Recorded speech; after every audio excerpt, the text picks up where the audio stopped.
Дежурная служба МЧС, чем вам помочь? Здравствуйте, ребята. Тут мы на Горького живем, и вот я смотрю на крыльце, слышно, вот шифер горит и огонь, где-то как на Первомайской, где-то туда. 3 гадзіны 22 хвіліны раніцы. Сігнал на пульт выратавальнікаў і адлік на секунды. У доме па вуліцы Сацыялістычнай знаходзіліся пенсіянеры і 4 непаўналетніх дзяцей. Да прыбыцця падраздзяленняў МНС будынак палаў, дах бурыўся ўнутр, а з'едлівы дым не пакідаў шансаў выбрацца самастойна.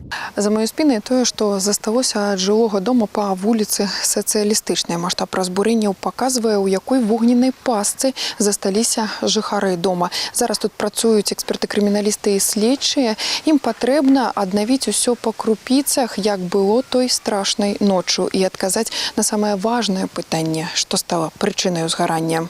Да прыбыцця пажарных відавочцы дапамаглі выбрацца з агню пенсіянеру і старэйшаму дзіцяці. 73-гадовая гаспадыня дома загінула на месцы. Пра тое, якая атмасфера панавала ў гэтым доме, сёння са слязамі на вачах успамінае ўся вуліца. Александра жыве праз некалькі дамоў і блізка ведала загінуўшых. Расказвае, бабуля душы не чула ў праўнуках і заўсёды з вялікай радасцю прымала іх у гасцях. Самога пажару жанчына не бачыла. Скрозь сон пачула шум, але нават подумать не могла об страшным. Но так как было холодно, у всех закрыты окна, люди уже спали, а в этот вечер все гуляли здесь выпускные, салюты делают и все. И мы, как обычно, мой муж даже говорит, я говорю, Костя, что-то хлопает? Он говорит, нет. Говорит, это, наверное, салют. Молодежь гуляет там, это самое. Мы даже и подумать не могли, что это. Дыма и огня как такового не было. Не было до самого конца. Это потом уже. И погода такая была, что тихо.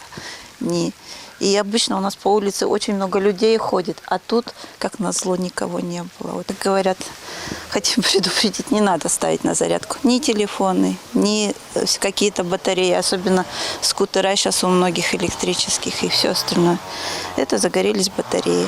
А так как они были на веранде, там за домом есть веранда, откуда вход. Получилось, что задымление, они угорели дымом. У агні абарвалася жыццё не толькі пажылой жанчыны. Вогненная стыхія забрала 2 дзяцей.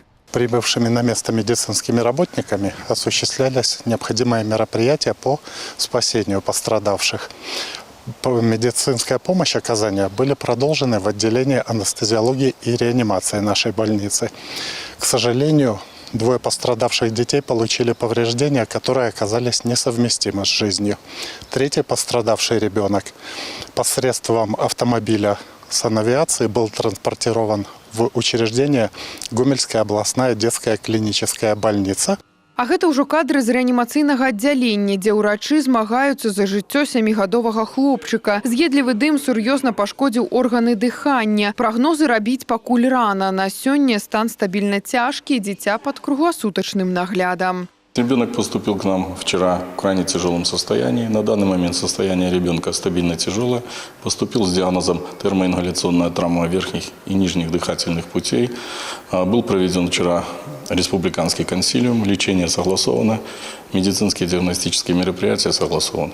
Управленне следчага камітэта па Гомельскай вобласці праводзіць праверку па факце гібелі на пажары 3 чалавек. Прызначаны комплекс экспертыз, каб дакладна адказаць на пытанне, што паслужыла прычынай начной трагедыі. После ликвидации возгорания следственно-оперативная группа провела тщательный осмотр места происшествия.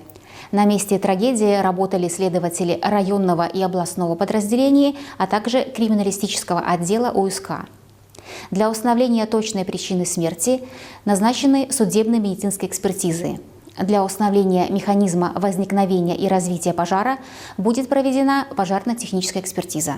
Следства назаве дакладную прычыну надзвычайнага здарэння пазней, але чалавечае жыцце ўжо не вярнуць. Супрацоўнікі МНС зноў звяртаюцца да кожнага, перш за ўсё. Асабістая бяспека і пастаянны кантроль. І дробязяў тут не бывае. Тацяна Піменёнкава, Владзіслаў Казлоў, тэлерадыёкампанія «Гомель».